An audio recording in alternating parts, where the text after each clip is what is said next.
Traveling through space can sometimes feel like a dream.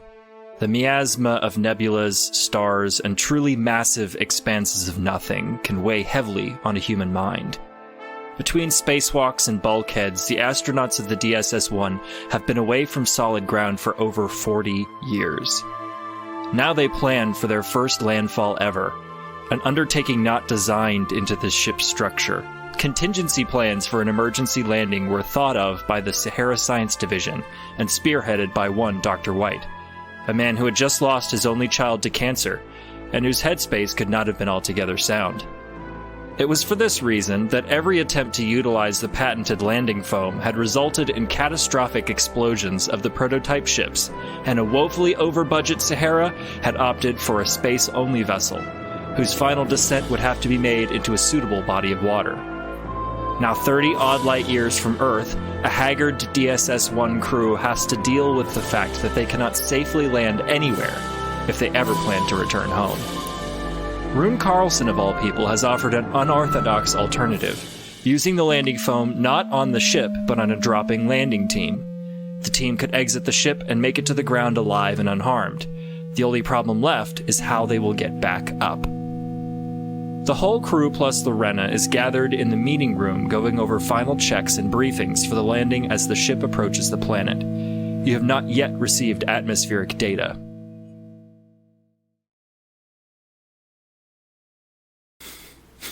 Someone start talking. You can't make me. This is a podcast, damn it. We're recording right now. We're doing it right now. I'll take my baseball and go home. First thing that comes to your mind. Come on. Yes, and. Go, go, go. Well, Lorena, is there anything we should know about this base we're coming into contact with? I am not really that familiar with it. I combed through propaganda and Imperial data files that I had stored up, and this seemed like a likely spot for an outpost. The scans from far away that your android did seems to confirm that as well, but we don't know much about it. I'd be really interested to see what kind of equipment that this outpost might have. I'd like to see if we could find some things to make some repairs to the ship or some modifications. Obviously, the thought of landing is weighing heavily on us. Perhaps we can find something to add to our ship, to jerry-rig, if you will, some landing gear onto our ship after our inspection of the facility. Yeah, I also like to find a way to incorporate the stealth generator that we helped save Annie into maybe our ship to avoid detection, since we basically have minimal weaponry and defenses. I'm sure it would do well to help us get to this Berets of the End outpost that you want to travel to. Well, we don't have to travel. I mean, we're here. No, I mean the far off destination, like the end. We have mystery coordinates. Yeah. You have a rendezvous with something. Yeah, to help us get to the mystery coordinates. Lorena says, "Well, I would be happy to, as soon as we've dropped off the prototype here with the berets, help you start to build your own. Something that obviously is not reactive to the deuterium in your fuel. Otherwise, you'll very quickly shoot yourselves in the foot." Right. And also maybe something that's invisible to sound to try to help, work out those detection Yeah, well, kinks. I'm not a miracle worker. It's been my life's work making the one that I had, so. Well, we can work together and create the perfect stealth generator to where we will disappear into the cosmos. But I guess speaking on that, you were apparently on the run, you said? So what's that about? Right. So I'm from a colony world. A lot of us Imperials are. And I was kind of recruited into science. I wanted to follow in my mom's footsteps. She's a fantastic ecologist. But, funding through the Empire is kind of hard to come by unless you're building military equipment. So, in an effort to pursue my life's work, I kind of made some compromises and chose to work on military equipment so that I could actually work on what I wanted to. But I never really felt good about it. And then this prototype was way more successful than I thought it would be. And suddenly I felt like the applications of it were going to be pretty disastrous. So I took it and I ran. There's not a lot of security on Adonis Beta, so I was able to slip away pretty quick. But I know they're after me now. Well, I guess they're after us because you're now part of our space crew. Y'all, we recruited an alien. Oh, excuse me. I'm a passenger for now. Not to, you guys seem great, but for one thing, this ship is pretty cramped. Yeah. I can't imagine spending a long term here. Wow, immediately rejected by our first successful recruitment of space life, y'all. Can you tell us anything about the political climate here in this sector of space? Obviously, we're very new to the area. Any information regarding this? What did you describe them as? Is these Imperials? Sounds like they might not be the best leaders of this section of space. Well, the Empire itself provides stability to the larger galaxy. This particular zone of space, the Imperials call, or I guess my people call the Garen Zone, is run by a Magister. He's kind of he's got like powers. Powers? Yeah. Sort of like mutant abilities. That's been with him since birth, and because of that, he's been promoted to high office, control over this zone.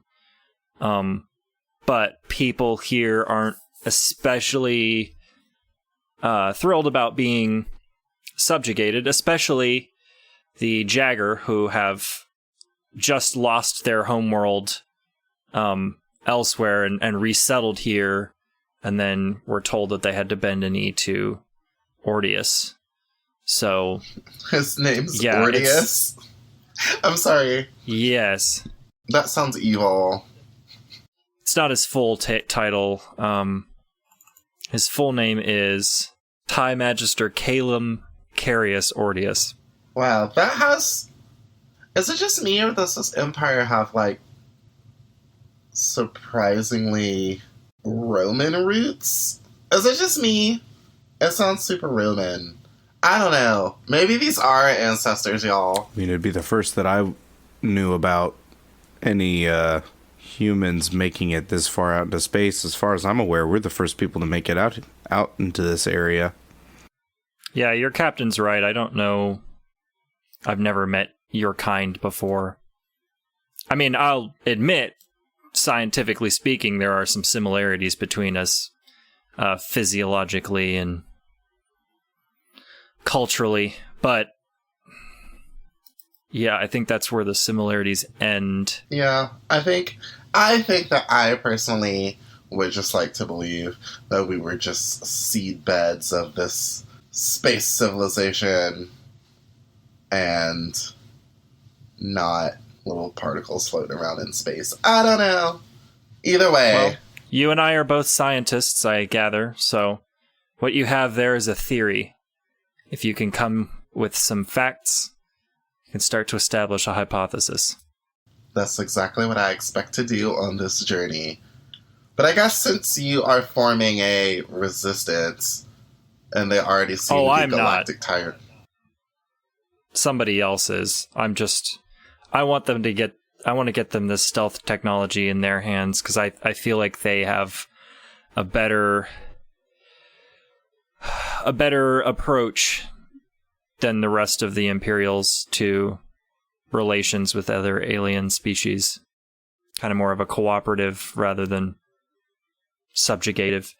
But that's all. I can keep telling you about this stuff. We should start to head down to the planet, huh? Yeah. Okay, I'm sorry. We just didn't have much time to talk when we were escaping element-eating space bats, near death singularities. So I was just really curious. I get that. You're curious, you're new here. I'd be happy to answer all the questions, but we can do that at the same time as we're handing off this technology to the berets. Agreed.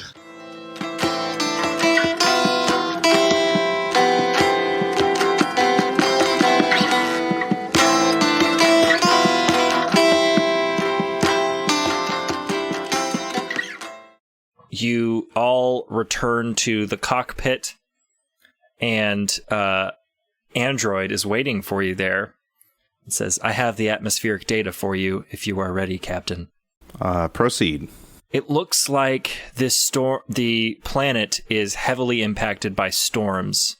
There's a rotation of them, and they mostly coincide with the day and night cycle on this planet.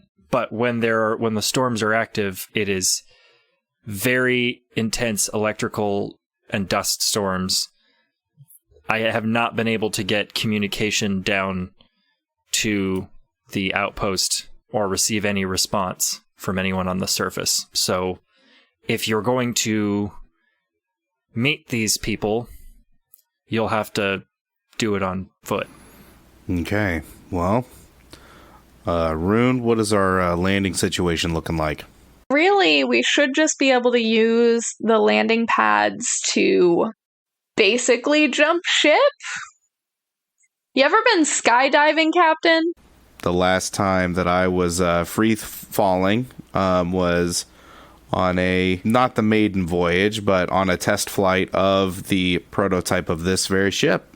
We had a catastrophic system failure, and our wing flight adjustment system got ripped off the ship, and I got sucked out of the plane. So that was the last time I went free falling. Not exactly what I would like to do again, if I can help it. Yeah, that's horrifying. How long of a drop will it be from the ship? I will attempt to, since, you are all doing the landing, I will attempt to fly a low altitude run across a high peak on the planet as close to the outpost as possible. It should be no more than 300 meters, but the landing foam is rated to protect for twice that distance, so you should be safe. If we used it on the ship, it would explode. But you're small enough. Well, I guess we all got to get uncomfortable eventually. If I learned how to fly this thing, you can learn how to jump out of it. And if I got dragged across space, Jules, I'm not sure if I like that kind of sass. I think we can manage this. But I won't be tricked into be calling some sort of weak little wussy wuss over here. Never. So I'm gonna jump, but I'm not gonna like it. I want you to know that. I will make a note on the official record. Yep, let's go ahead and get ready, I guess. Let's. And she taps like a button on like the neck of her like uniform, and just kind of like a little sheen of electricity kind of shoots over her face. She says, That's "I'm ready cool. when you are." That's cool. I want one of those. If I could make one in your size, I would give you one. I'm gonna hold you to it. You are obviously equipped for the situation, but anything can happen while you're dropping out of a moving ship into a stormy planet where you've never been before. So, was there anything that you guys wanted to do as far as like family moves before we zoom in? We talked about the weather. Could we tool up our suits any more than they already are? Yeah. If you've got tech you can spend, then you can go ahead and tool up with whatever. Did we spend the rest of our tech last time? You picked up that thing on. Oh, we picked up that pod. thing. Yeah, out of the pod. So we should have +1 tech right now. But that's the only thing that I can think of, because we've used everything else for other miscellaneous tools that we've built to fix things. So how many of those rifles do we have left? I think you still have like one case of them. One case. So okay. that would be like 5. I was just going to make sure we had, at least I had grabbed one for the landing. I don't know if we were going to be able to tool those up at all just to get it ready. I mean, I'm totally prepared to just jump. Yeah, let's do it. All right. Never mind. Let's just go. get after it. All right. Let's go. Are we bringing rifles or are we leaving them? Yes, I think we should. I think we should too. All right. Okay. Rune's a crack shot anyways. We got to see that popping off again.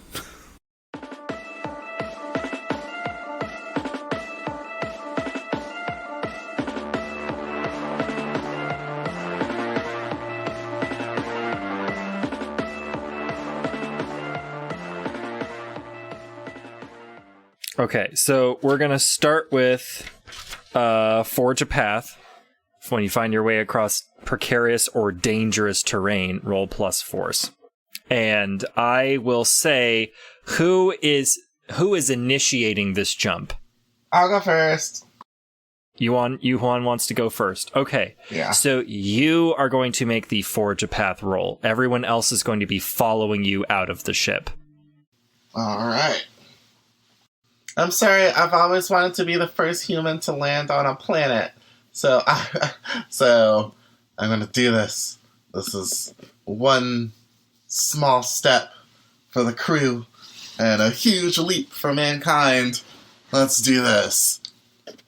And okay, I rolled a 9. So you're going to make it to your destination, but you have to pick 2. You're exposed to danger as you travel. The route you took is lost. You can't take gear or other characters with you. You take a lot longer than you expected. I guess taking a lot longer than expected. All right. Well, then you won't be the first one down. So that's one. You have to pick a second one. Wait, does that mean like all of us or like just Nope. specifically me? Just specifically you.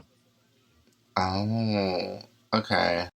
We're already exposed to danger as we travel, so I might as well just tack that one. All right. So you leap out of a flying ship.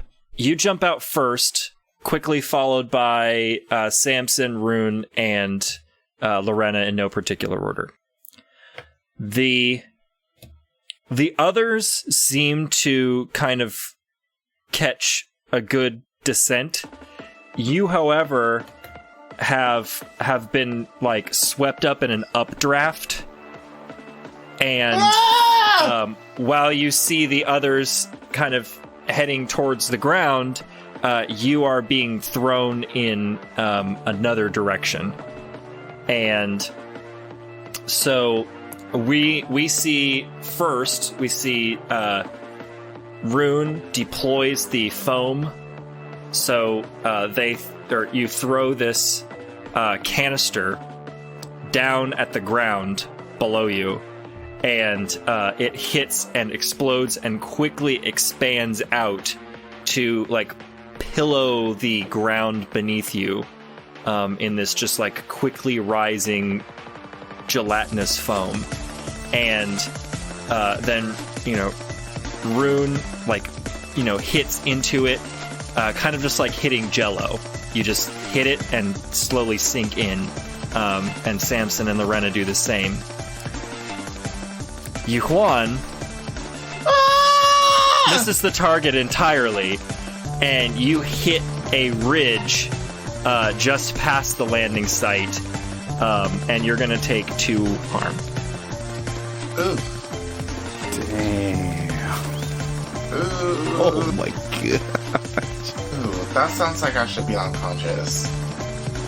Am I okay? I mean, it's a character choice. If you want to be unconscious, you can be unconscious. Yeah, I mean, yeah. I took 2 harm and hit a thing. Yeah. Yeah. Yeah. What does it say? What does your harm say? It says I'm overwhelmed. Okay, so, and in all of that excitement from being thrown around and pretty sure that I'm gonna splatter, Yuhan gets kind of like lightheaded and dizzy, headache from, the whole impact. So Yuhan is out, and Sleighfungi just kind of like wakes, just kind of like takes their place in the whole situation. That works for me. All right. So for those of you who are not freaking the literal fuck out right now, you kind of like pull yourselves out of the foam. It kind of sloughs off of you, like it doesn't stick or anything. And you kind of like step down out of the landing zone and onto the planet's surface. The wind kicks up around you and sends dust particles into all the nooks and crannies of your uniforms. The landing site is a barren plateau which descends into a valley, canyon walls erupting on both sides. There is sparse vegetation here, with small insects and rodents, hardened and adapted to life on this harsh rock, skittering around cautiously. The withered air leaves a coarse and sandy taste in your mouths, even through the suit's filtration equipment. As you strike out towards the outpost across uneven and craggy ground, you get a shiver on the spine, an unpleasant foreboding that you are being watched. And then, of course, you can go over and pick up Yuhuan. Holy shit, Yuhuan.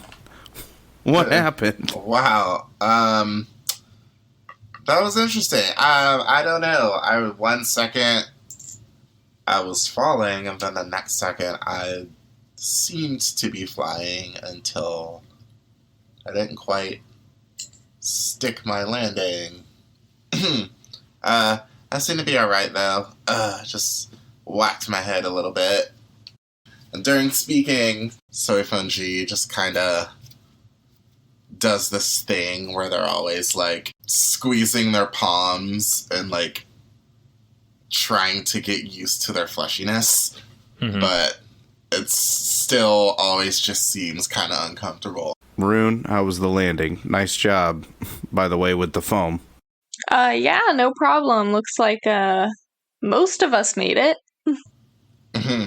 Lorena says, "Interesting technology you have here," as she dusts herself off. Well, we can't be all fancy like you sometimes, you know? No, it's a compliment, truly. You're striking out on your first space adventure. You're frontiers people. You have to work with what you got. Right. Shall we? I guess we shall. All reports say that the outpost is that way, due east, through this valley. I'll follow behind you. And we go. What? And you go. And we go. And who's leading the pack? Me. I will be. Oh. Oh. Samson. Oh. Who wants to? Samson. Yeah. Okay. Samson. Yeah, so there's a moment where Rune goes to like start walking and Samson just puts a hand on her shoulder and says, no. and steps in front. You kind of just like load your gun. Just like it kind of has like a pump. It's like loads up that way. And you're going to make a wasteland survival roll. All right. Well, that is a 7. Okay. So on a hit, pick 1. You're going to lose something along the way. A member of your group is hurt or sick. An obstacle or threat is blocking your way back. I'm going to say an obstacle or threat is blocking our way back. You just made it future Samson's problem. Wouldn't you know it? I have a thing prepared for that. I would have never thought. Yeah. So you get that. You've been walking now for about 10 minutes, kind of getting used to the surface of this planet being somewhere new. I mean, it's kind of underwhelming. You're just like, alien planet, it's dust and, I don't know, some bugs. There's a few, like, scrawny shrubs here and there. Not all that exciting. Until you get that shiver kind of down your spine again. And you kind of, like, instinctively look up, and behind you, a lone 6-legged creature stands proudly atop the ridge overlooking your trail. Its back arched downward, its chest puffed, and its whip-like tail cracking and swishing behind it excitedly. From this distance, and from the fading light crawling behind the ridge, it is hard to discern that what its face could look like, but it lets out an ear-splitting howl, followed by a series of loud clicks. It is an arpeggiated call starting from a low rumble to a high screech that your skin reflexively reacts to by giving you all goosebumps. After its howl comes the sound of others, returning the call in a chorus of terror. 3 more of these creatures saunter their way up to you first, and then all but one of them leaps from the ridge down into the canyon behind you and starts to charge. There are 3 sets of hound legs carrying them swiftly towards you. Yeah, everybody fuck this, run! I'm not fucking with that. I'm going to fiercely assault the pack. Okay. I'm just going to start taking shots at them. Yeah. Lorena's going to see them and say, "Oh shit, Gauzex, go!" But not before you attempt to shoot them.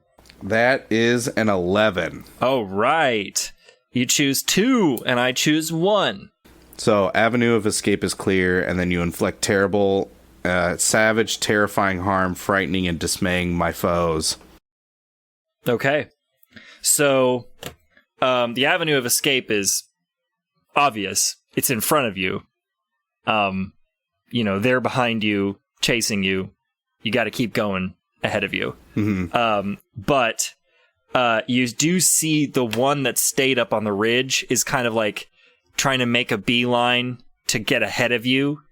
And so you take aim at that one and fire a shot, not at it, but at the ridge just below it.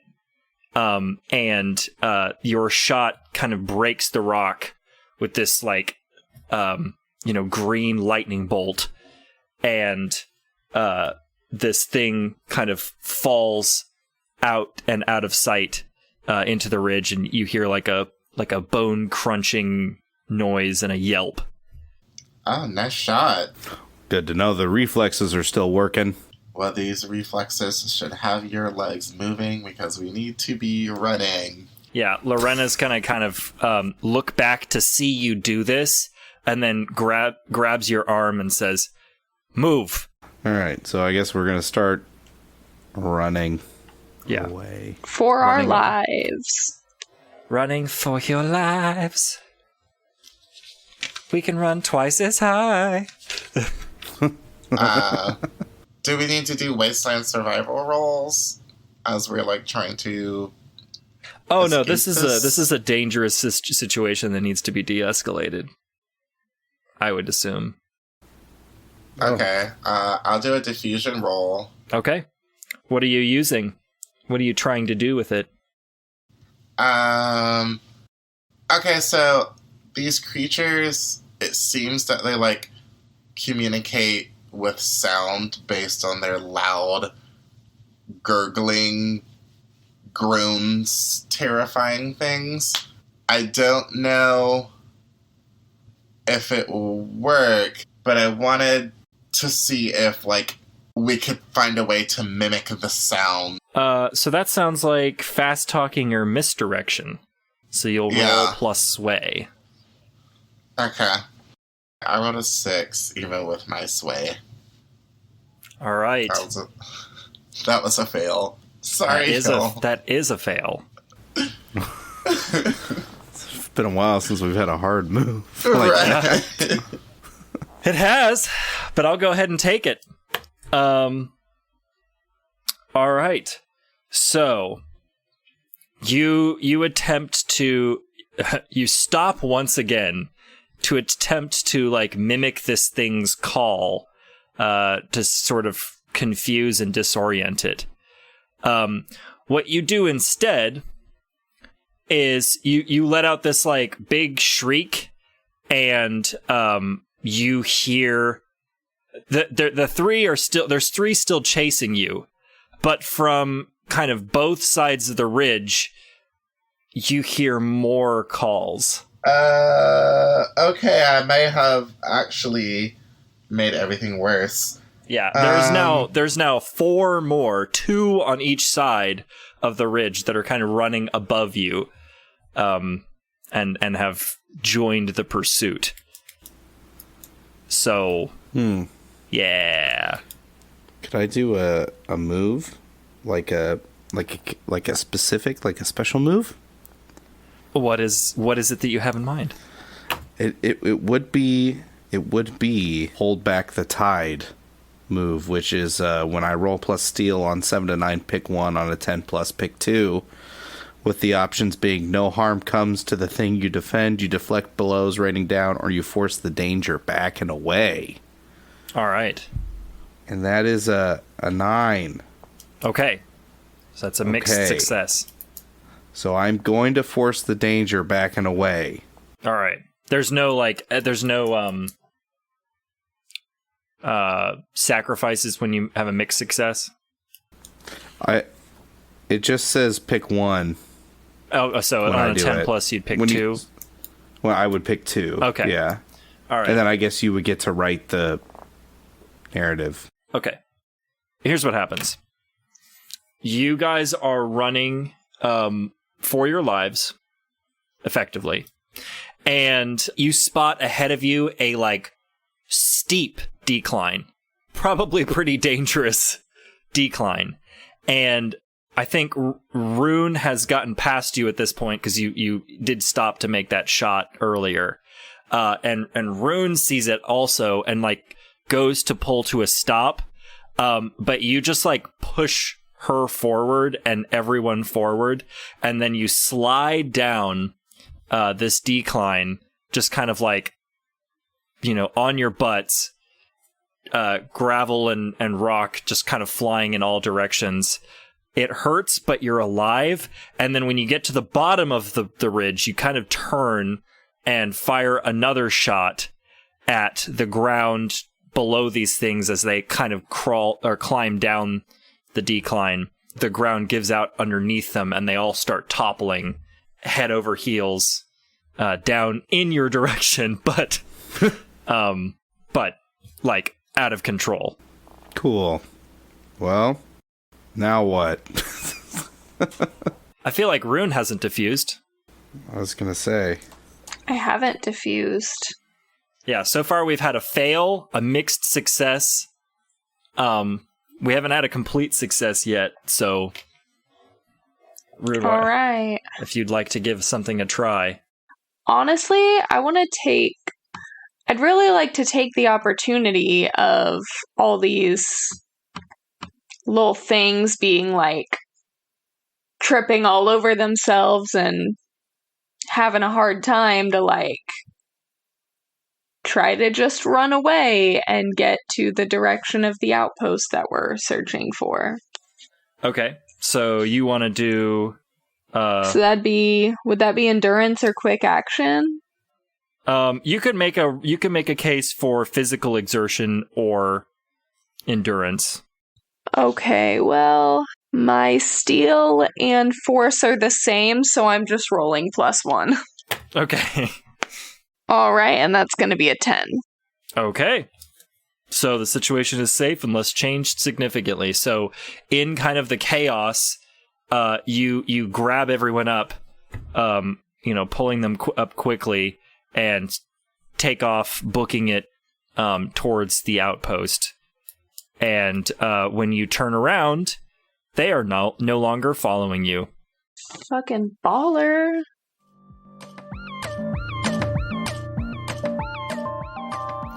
Greetings, dear listener from beyond space and time. I am the Game Master. Every episode, I like to take a second to appear, hat in hand, to ask for a little bit of financial support. If you enjoy what we do, please consider becoming a subscriber at patreon.com/roll_warriors. This really is a ton of work that the whole crew puts in for every episode, and your contributions could help make it even better. $5 a month is all it takes to become a patron, and we do have some bonus episodes available for backers and the opportunities to suggest what you would like for us to do for our next bonus episode. I've begun the process of mastering and polishing the vast collection of music from Season 1 of Roll Warriors into something of an album. Now, the final product won't include everything that I composed for the season, but I have selected tracks that I felt could stand alone as music worth listening to. Keep an eye out for more information in the future about the release date and place for this album. I will most likely be creating a deluxe version of the album as a Patreon exclusive, which will include more tracks and perhaps even more goodies, so be sure to subscribe today. If money is tight right now, which I totally get, consider following us on Twitter at Roll Warriors and sharing us with your friends and family. Word of mouth is a really powerful tool, and you could help us out immensely just by getting your friends listening as well. That just about wraps up the ads, so I will let you get back to the episode.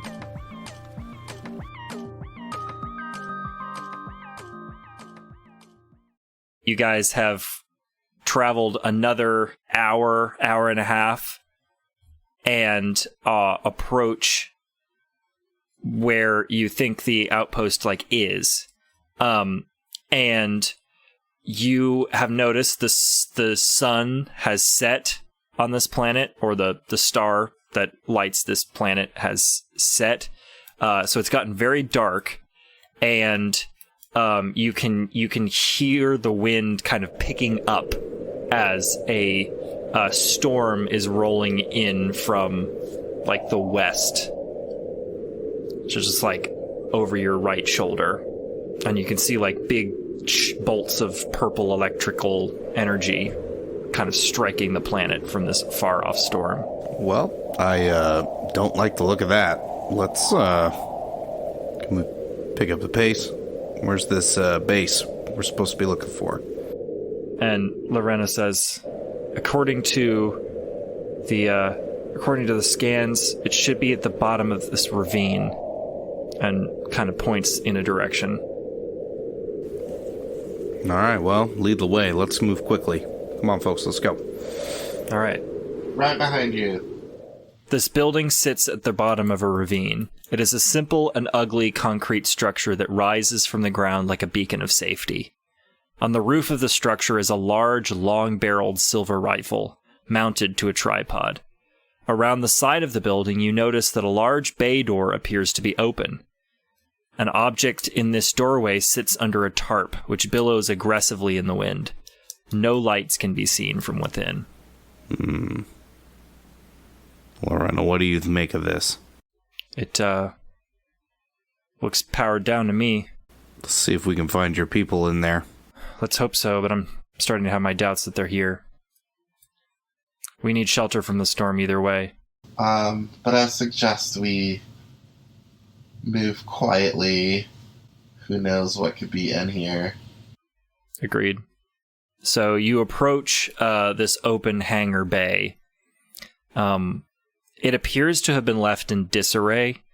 Tools lie out and exposed. Fueling tubes crisscross the hangar, dropped there haphazardly, and left a dozen rusted metal crates of rations are still stacked against a far wall. There are doors leading further in, although with the storm picking up outside and no internal light, it is hard to see what lies beyond them. There's also this very large object sitting in the middle of the hangar under a tarp. Can I flick like a light on the helmet on our? Yeah, you've got like little suits, right? Little lights. It's enough to see ahead of you. I'm gonna walk up to this tarped thing and flick my lights on and take a look at it and try to pull the tarp off. Okay. The tarp is it's tied down, but with like enough force, you're kind of able to just like get it off of the center of this object, and then it all comes crashing down on one side, kicking up dust and everything. Underneath is it looks like a ship of some sort. It's like got these two sets of almost like bird or dragonfly wings on both sides of it. It's got these large landing rails or skis on the bottom of it, and then a kind of like oblong cockpit. But there's like panels open on it, and stuff exposed, and probably things missing. Well, this looks serviceable. What do we think about it? Lorena says, "Huh, they had an ornithopter here. Well, they must have left it because it was in disarray. Does it work? Judging by what's missing, not currently, but I don't know. There's enough equipment lying around here. I could probably repair it if I had enough time." All right, gang. Looks like we need to go check this out. Let's split up and look for clues. I was gonna say like a Scooby-Doo episode. Let's go ahead and check out this facility. I'd be interested to see if they have any medical equipment that is beyond our science. I'm still thinking about getting our extra set of hands who's taking an extra long snooze. Yeah, I saw that guy. I don't know, I assumed he was napping, but you say he's sick? Yeah, Gregory has a very advanced blood illness. It's an autoimmune response that's causing his body to destroy its own blood cells, which is not good. We're supposed to keep those moving. So, yeah, we're both different species, but I have blood too, and it generally should be, in the body, working and doing stuff, doing what it does. Yeah. It's a little beyond my my know-how, but actively right now, if we were to take him out of his cryopod, he would die within a day. So we need, if we can find something that could help him out here, that would be great. Well, by the looks of this place, it doesn't look like a military installation, so could be a science outpost. Let's hope. So there are 3 doorways in this hangar, one on the left, one on the right, and one kind of like to the back past the ration crates. It looks like there's stairs that go up. Ooh, I want to go through that door. You want to go up? Mm-hmm. That's where I'm going. All right, that's where Rune is going, regardless of who goes with her. Yup. All right. She has made up her mind. So, up the stairs you go. You've got your suit lights illuminating your path, and when you get to the top, this looks like some sort of command center. A large circular table with 10 short-backed metal chairs sit in the middle of the room. The center of this table has the same fishbowl lens fixed in an upward-facing direction that you saw in the derelict. Around the edges of the room are various consoles with dead controls, and near the door on the right-hand side is a ladder leading up to a hatch in the roof. I just want to start playing with the controls and seeing if I can, get this place turned on or figure out what's going on. Okay. Throw my cat across the room, normal stuff. Was that 4? It's 4. Wow, damn, I am not keeping track. My cat's being right. a real bitch. For the listeners at home. All right, so it sounds like to me you want to use... You got a couple of choices here. You can either go for unearth forgotten lore, or you can attempt to unleash power. I want to go with unleash power. That is an 8. I'm going to go with the device does exactly what I wanted. And I avoid the device's side effects. You are kind of just trying buttons and switches on these consoles until you notice that one it's kind of just like a clear toggle switch. The one. And it's illuminated with just this kind of red blinking light. And you go, ah! And you flip it. And then the lights on this in this command center power up, and everywhere in the facility lights start turning on. You guys still in the hangar hear this blaring, kind of just annoying cacophonous music start playing over the intercom in the hangar. And over the sound of the noise of the noisy music, you hear a kind of a crashing sound come from the left-hand side of the outpost. Okay. I'm gonna go investigate that sound. You are not the closest person to it. Does someone closer want to investigate that sound? Because you probably didn't even hear it, is what I'm saying. I don't know what's going on. You just turned on the power. Samson, you gonna go?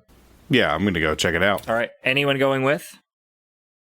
I'm gonna go to Surface G is gonna cock her gun.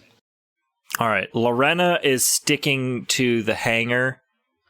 She's trying to figure out the door controls to shut the hangar bay to the outside environment now that the power's back. And so you two cock your guns and kind of slowly enter this room here. It's a lab of sorts, collects dust in front of you. There are at least 14 shelves stacked to the brim with test tubes and vials. Some of the contents of these tubes have evaporated over time, and others hardened into solid resin. One shelf on the right has toppled over, its contents shattered, and chemicals from long ago leave stains on the floor. Against the far wall, you can see one glass case illuminated from within with untouched vials filled to the gills. Before you can approach, you hear a small whipping noise in the air, and several small objects on low shelves clatter to the ground. Yuhuan, it appears that we're not alone. Indeed, it seems. So Swordfish is just gonna duck behind whatever is duck behindable. Just kind of like slowly crouch forward into the horde. Okay. Samson, what are you doing? I am slowly creeping directly towards where the sound came from with my rifle ready to go. Primed And ready. All right. The creature is going to leap at Samson from behind this shelf. Now that you can see one of these Gauzecs up close, you can make out more of its features. Reflective orb eyes catch the ambient light and glow a fluorescent yellow. Lean, sinewy bodies glisten with exertion as all muscles fire in synchrony with each other. And a maw of saw teeth and 2 large mandibles spell a mouth capable of instant evisceration. This thing leaps, talons forward at you, Samson. I think you, Juan, is the only one that has time to react. Okay, can I fiercely assault and start shooting at its ugly, orbular, aim-forable eyes? Sure. Okay, I rolled 11. Okay, so you choose 2 and I choose uno. Okay, so I'm going to first one cause the horrible harm and dismay. And second one, I'm going to choose Avenue of Escape as clear. So me and Samson can withdraw if possible. Okay. I mean, the avenue of escape being clear, your back is to the door right now. You have this thing between the door and the wall, so behind you is your avenue of escape. I am going to choose mine, and it doesn't really say that I have to tell you what it is. So there you go. I've chosen mine, and so you inflict savage, terrifying harm, frightening, and dismaying your foe.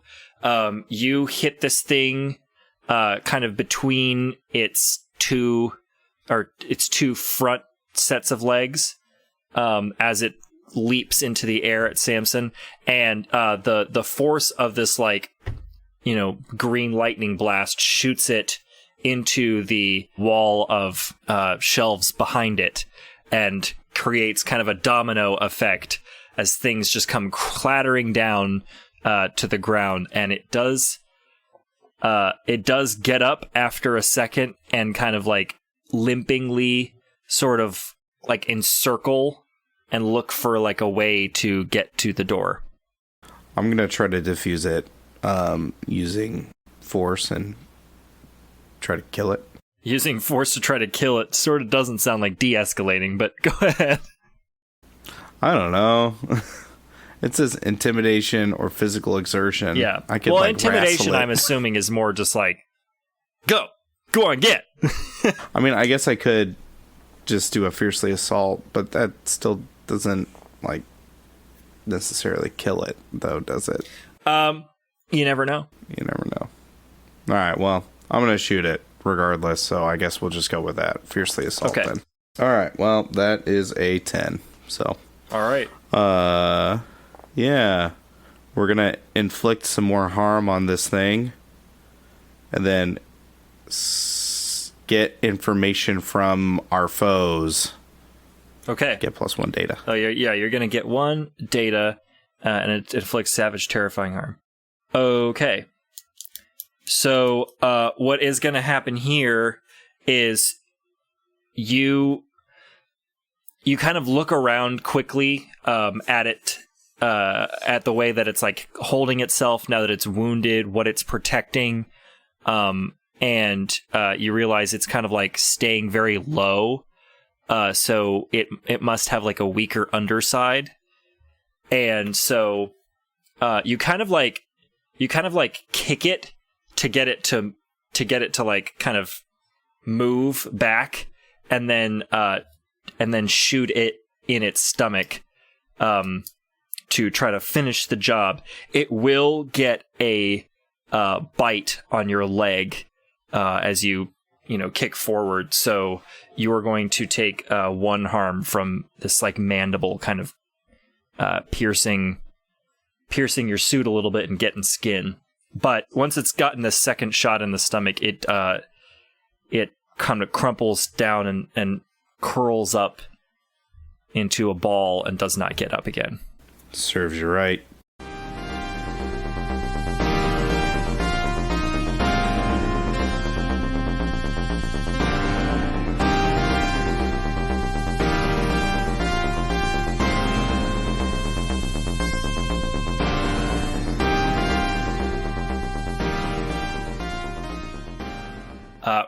Yeah, Rune, you have definitely heard the the loud commotion at this point.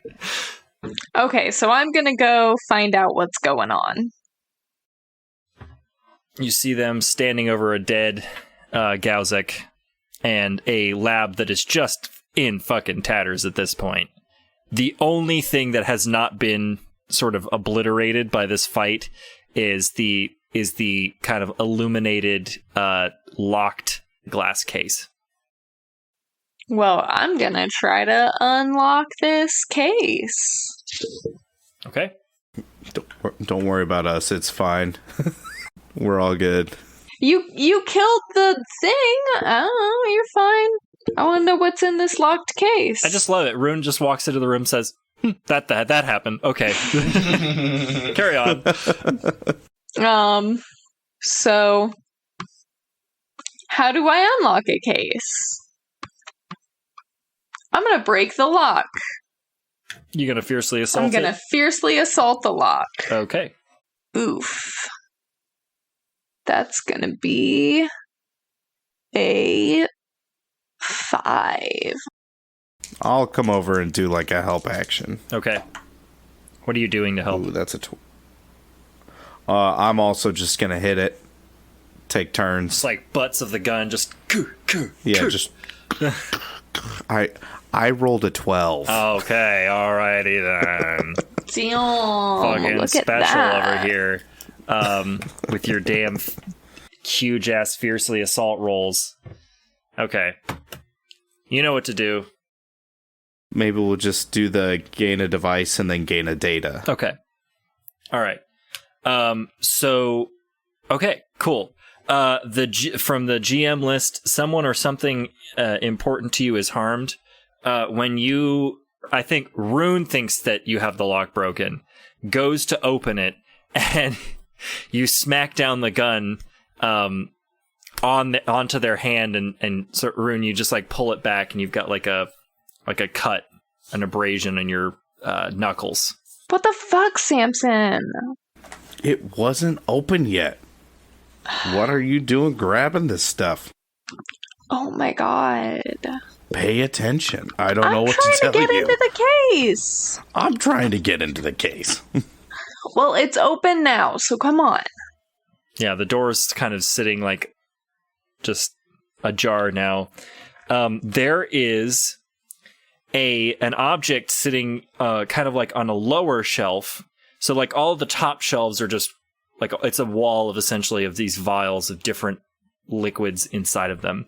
And you kind of get cold air as you finally break this case open, as if it's refrigerated back here. The object in question it kind of looks a little bit like a gun, but there is a like a big open slot, approximately vial sized, and a large needle at the end of the kind of barrel. And the data, well, is one data, you know. It doesn't need to be it doesn't need to be a thing. It's just one data. Right. Rune, what do you make of this thing? I really don't know. Maybe Lorena would be able to tell us. Did not come with us, so I'm gonna start calling out for her. You call out for Lorena. You hear the garage door or the hangar door like kind of creaking shut, and then Lorena pokes around the corner and says, "What's going on in? Oh, wow. A lot of stuff happened while I was closing that hangar door, huh? So we're sure that that's all of them that are in here. Pointing at the Galzek on the floor. Yeah, Surf and G has been scouring around, checking nits and crannies while Simps and Arun were busting the lock. Okay, so are you in other rooms, or are you just in this room? Yeah, other rooms. I'm just kind of going around. Okay. Making sure there's nothing else to kill. All right, so there's definitely nothing else. You come across a room you suspect to be like an armory. It's been picked clean. There's only scraps and wires lying abandoned in the bottoms of ammo crates, on top of dusty shelves and under hard slab bunks. There's like 10 of them in this room. There's also some bathrooms on both sides. There's a big shower in here, but it's not a shower that you'd be familiar with. If you went into this room, you're like, what is this? What purpose does this serve? I'm not sure. But to you, the player, I'm saying it's a shower. Okay. But no more Galzeks hiding in the outpost. Can I do a thing? Okay, I was wondering, can we scavenge corpses? I mean, I guess. Have we found any? I don't know what it would. I guess it would be or unearthed forgotten lore. Okay, what I want to do is rip out that Galzek's voice box and see if I can use a tech to construct it into like a collar. Okay, well, read the questions under unearthed forgotten lore, because you get to ask a question. It's kind of a. It says I have to roll and then ask questions. Yep. I rolled a 9. I have to add my lore. Oh, okay. Point, which makes it a 10. Okay, so it's a 10. You get to ask 3, and you'll get a point of data. So whoever's keeping track of data, keep that in mind. We have 5 data after all of this. Yeah, this was supposed to be a, good episode for this one. My first question is, how can I turn it to my advantage? And I wanted to rip out his voice box and construct it into a sort of like collar, just in case we encounter more, to like throw it off or confuse them. Yeah, it's kind of got like an interesting bone structure in the throat that you can kind of like it's kind of gross, but you can put your mouth to and make a kind of a mimic call. Yeah, I was thinking kind of like play it like an ocarina. I'm gonna play your throat like an ocarina. I was gonna say probably more like a bagpipe. Oh yeah, it probably is like a bagpipe. If it has those guttural cries, I can see it. All right, you get 2 more questions. I was gonna say, where is it drawing power from? Yeah, you can answer it, or if you don't want to answer it, you can pass it to me as well.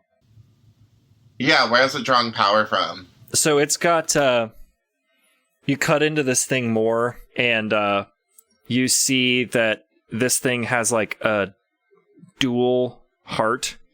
Like it's got 2 hearts that are now pretty charred, but at one time served as a dual circulatory system, so this thing could pump out some major blood.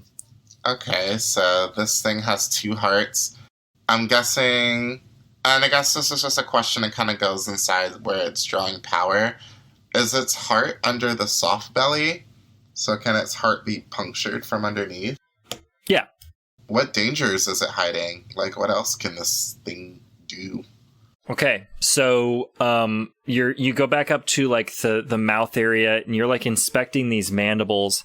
You kind of pull them apart, like in opposite directions, like you pull a wishbone, and this thing, a like needle, kind of comes out of its mouth, and there seems to be like a substance on the end of it. Maybe a poison of some sort. Okay, can I take my vibrating knife and coat it in whatever the substance is? I mean, you can try, I guess. This would be more of like a unleash power at a later date. All right, so now that you've fully fucking dismembered the shit out of this dead Gauzek, you have power on in the facility. You've killed the danger that's present in the building. There's nobody else here.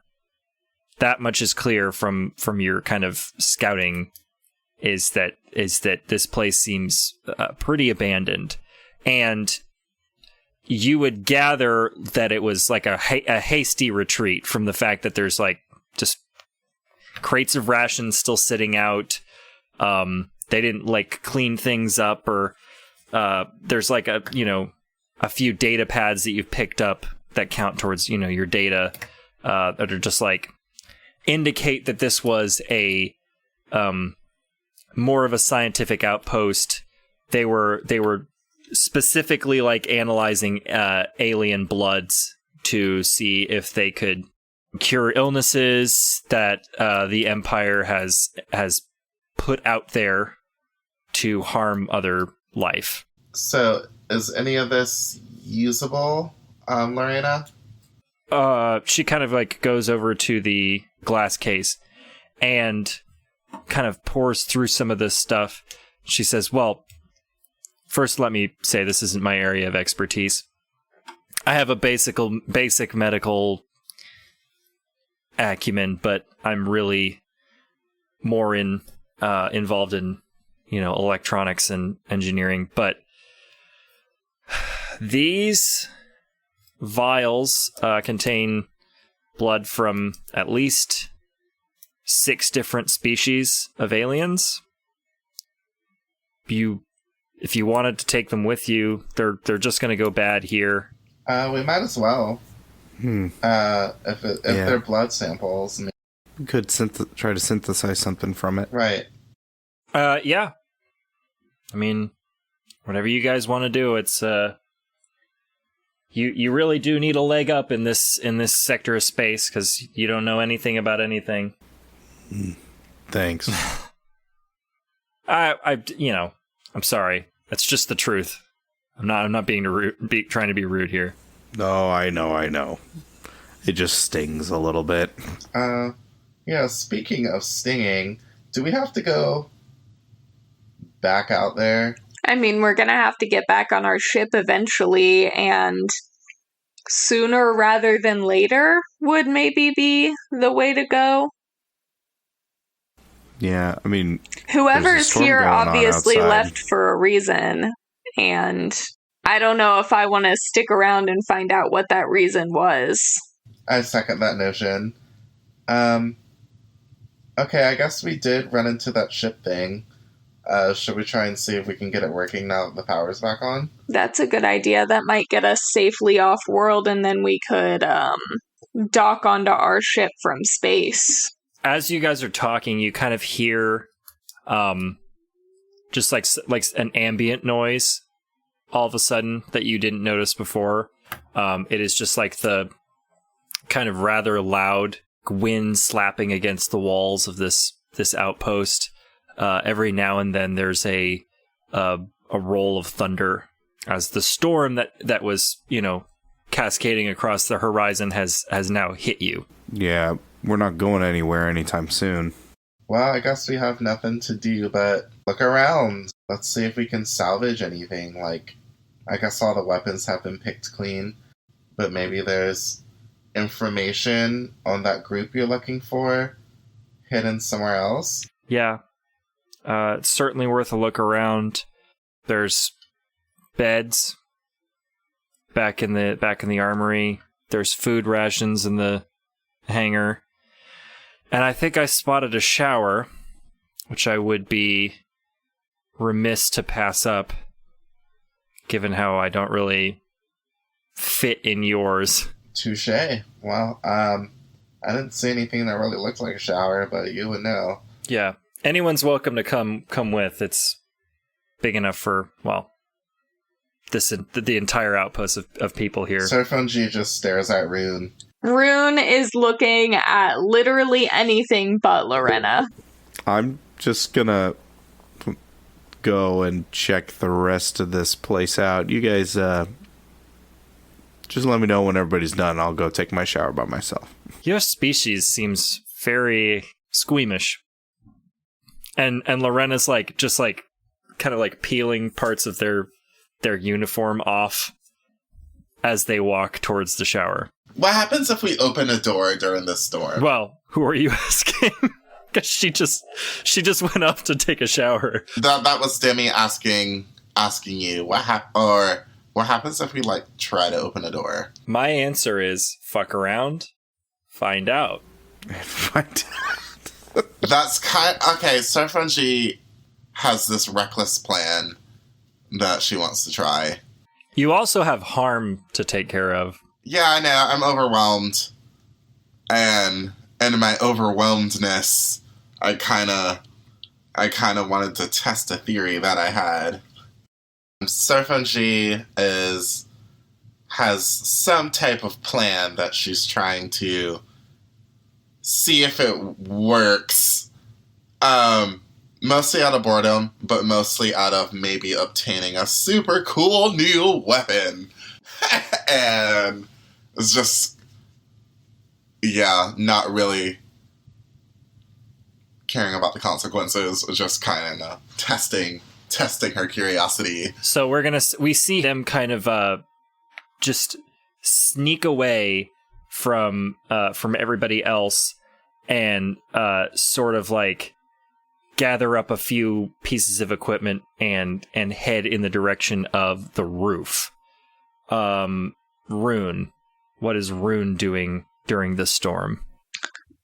Rune is going to be sort of experimenting with these blood samples that we found in conjunction with anything else I can find in the medical bay to figure out what I can figure out about blood diseases and possibly formulate some sort of cure or treatment for Gregory's condition. Okay. Yeah, Rune goes into the considers just for a half second following Lorena to see what this shower situation's about, but then decides to play it safe and goes into the lab to start messing with blood and looking at this, these data pads and poring over data and stuff.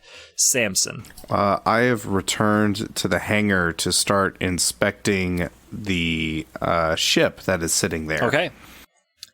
So yeah, you kind of start looking around at the ship. You can go in it too. It does have like a hatch. Yeah, we'll go ahead and check it out. Okay. So that's what you all are doing at the moment. That doesn't mean that there isn't more that you can do while the storm's still going on. But that's just how we're gonna end things. We pull away from the outpost into a stormy desert environment where lightning is striking the ground constantly. The wind is picking up dust and debris and blowing it wildly. And we see at the top of the ravine that you guys descended to get to the outpost, the pack of Gauzeks has sort of reconnected and are staring down at the outpost, which now has some lights appearing in windows and various things. So that is where we'll leave this episode.